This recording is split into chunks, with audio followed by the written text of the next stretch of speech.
সেনাবাহিনীর গণ অভ্যুত্থানের পর থেকে টালমাটাল মিয়ানমার। দেশটিতে অব্যাহতভাবে সংঘাত লেগেই আছে। সেনাবাহিনীর বিরুদ্ধে সক্রিয় রয়েছে বেশ কয়েকটি বিদ্রোহী গোষ্ঠী। ফলে একের পর এক সংকটের মুখে পড়তে হচ্ছে দেশটিকে।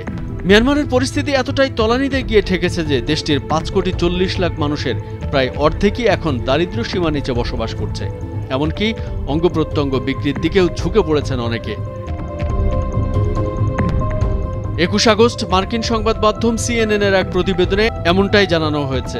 প্রতিবেদনে বলা হয়েছে, মিয়ানমারের সেনাবাহিনীর ক্ষমতা দখলের 3 বছর পর দেশটির মোট জনসংখ্যার প্রায় অর্ধেক দারিদ্র্য সীমার নিচে চলে গেছে। জাতিসংঘের উন্নয়ন কর্মসূচির গবেষকরা বলছেন, 2017 সালের পর দারিদ্রতা বেড়ে দ্বিগুণ হয়েছে।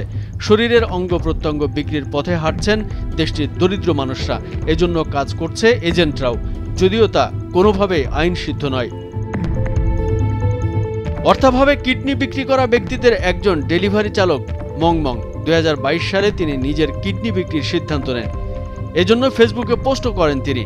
এরপর 2023 সালের জুলাইয়ে ভারতে তার ট্রান্সপ্লান্ট সার্জারি হয়। এক চীনা বর্মী ব্যবসায়ী $3000 তার কিডনি সংগ্রহ করেন। জাতিসংঘের 2019 সালের তথ্য অনুসারে মংমংয়ের কিডনি বিক্রির টাকা মিয়ানমারের শহরের কোনো পরিবারের বার্ষিক আয়ের প্রায় দ্বিগুণ ছিল। এ বিষয়ে মংমং বলেন, আমার একটি কিডনি আছে, আরও বেশি হলেও 15 থেকে 20 বছর বাঁচব, এরপর আমার মৃত্যু হবে। তবে এতে কোনো আফসোস নেই আমার। তিনি বলেন, আমার জীবন দুর্বিষহ না হয়ে উঠলেও আমি কখনোই এমনটা করতাম না। চাকরি নেই, ঘরে খাবার নেই। ফলে পরিস্থিতি এমন হয়েছিল যে স্ত্রী সন্তান সহ আমরা প্রায় মরতেই বসেছিলাম। কেবল তিনিই নয়, মিয়ানমারে এমন আরও অসংখ্য লোক রয়েছেন যারা অর্থের জন্য শরীরের বিভিন্ন অঙ্গ প্রত্যঙ্গ বিক্রি করছেন।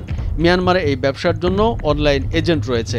এসব এজেন্টদের মাধ্যমে ক্রেতা বিক্রেতারা প্রয়োজনীয় নথি জাল এবং অস্ত্র পাচার করে থাকেন। ভারতে অঙ্গ বিক্রি অবৈধ। বিরল কিছু ব্যক্তি ছাড়া কেবল আত্মীয়দের অঙ্গদানের অনুমতি রয়েছে।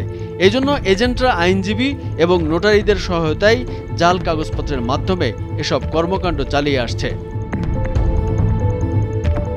CNN জানিয়েছে, তারা এই সংক্রান্ত অন্তত 3টি ফেসবুক গ্রুপ খুঁজে পেয়েছেন। এরপর এসবের সঙ্গে জড়িত অন্তত 2 জনের সঙ্গে কথা বলেছেন তারা। অর্থের অভাবের কারণেই এসব কাজে জড়িয়েছেন বলে জানিয়েছেন তারা। কামরুজ্জামান আরিফ, ভোরের কাগজ।